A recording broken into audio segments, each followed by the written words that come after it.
さて、今回はですね、ザ・ピーポーズ・ボイスっていうサイトに載っていたかなり衝撃的な記事について見ていきたいと思います。もういきなり結論から言っちゃいますけど、この記事が何を主張しているかっていうと、著名な保守派のコメンテーター、チャーリー・カークって言いますよね。彼の死は実は公開処刑だったと。なぜかって、彼がジェフリー・エプスタインは生きているっていうとんでもない秘密を暴いてしまったからだっていうんですよ。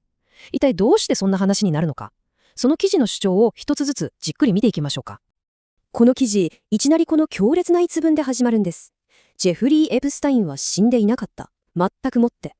これがこの物語のすべての根幹をなす主張なんですね。金融家のジェフリー・エプスタインは、死んでなんかいないんだと。そしてこれこそがある人物、つまりチャーリー・カークの死につながったとされる絶対に知られちゃいけない秘密だったということなんです。そうなんです。この記事によれば、この秘密っていうのは、ただ隠されてたっていうだけじゃなくて、あまりにも危険すぎる真実だったと。で、保守系の活動団体、ターニングポイント USA の創設者であるチャーリー・カークが、この真実に近づきすぎた。だから命を落とすことになったんだ。と、そういうふうに主張しているわけです。はい。では、最初のセクションです。この記事が提示している中心的な疑惑、つまりなぜチャーリー・カークは殺されなければならなかったのか、その核心の部分に早速迫っていきましょう。記事が主張する陰謀論のまさに心臓部がこれです。チャーリー・カークはエプスタインが実は生きていて、しかもイスラエルで諜報機関の保護を受けながら暮らしているっていうとんでもない事実を突き止めちゃったっていうんですね。しかも記事はカークの死の意味をさらに深く掘り下げています。これは単なる秘密を暴いたことへの罰じゃないと。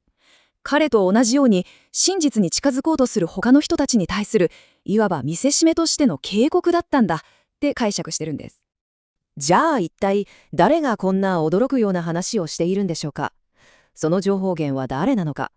記事が示している人物について見ていきましょう。記事が唯一の情報源として挙げているのが、この匿名の人物です。彼は TPUSA に長年、それも8桁、つまり数千万ドル単位の献金をしてきた大口の支援者で、しかも15年来のカークの親友だったとされています。この記事は、この親しい関係性があったからこそ、彼の証言にはすごく信憑性があるんだよってことを匂わせているわけですね。この情報源の人物は、自分が今すごく危険な状況にいるってことも語ってるんですね。カークが見つけたっていうワシントンの半分を崩壊させるほどの証拠を自分も見てしまったと。で、同じものを見た他の2人はもう死んでいて、次は自分の番だと本気で信じているそうなんです。記事はこういう切迫した状況を描くことで、彼の証言が命がけの告白であるかのような印象を強めようとしているわけです。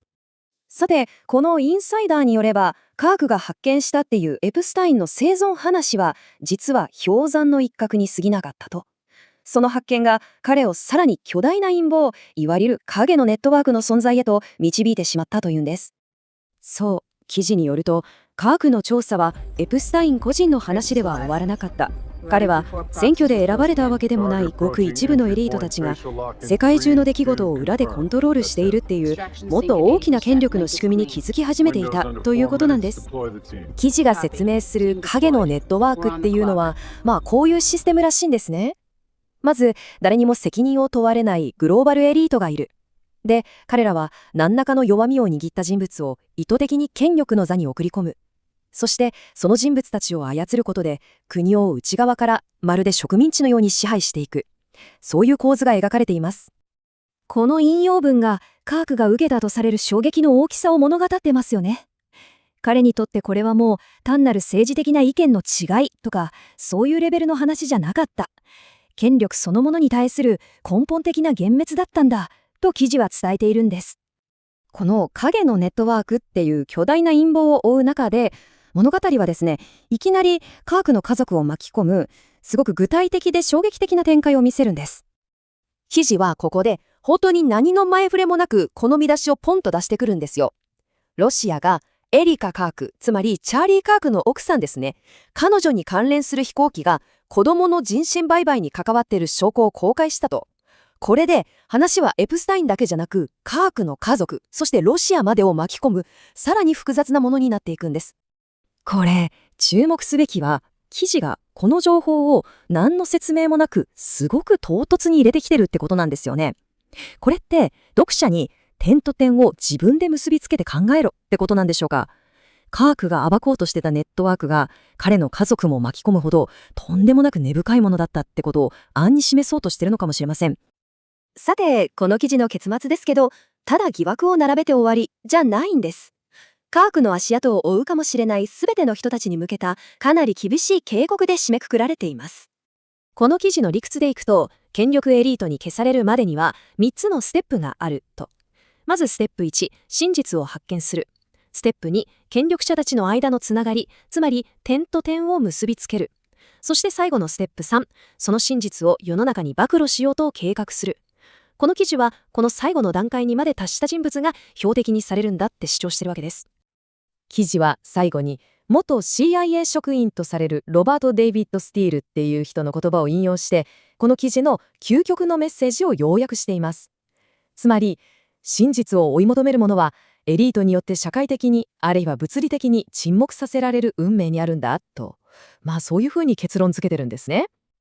最後に、この挑発的な問いで今回の解説を締めたいと思います。この記事が提示する物語、これは危険な真実を伝えようとする内部告発者の必死の叫びなんでしょうか。それともものすごく巧妙に作り上げられたただのフィクションなんでしょうか。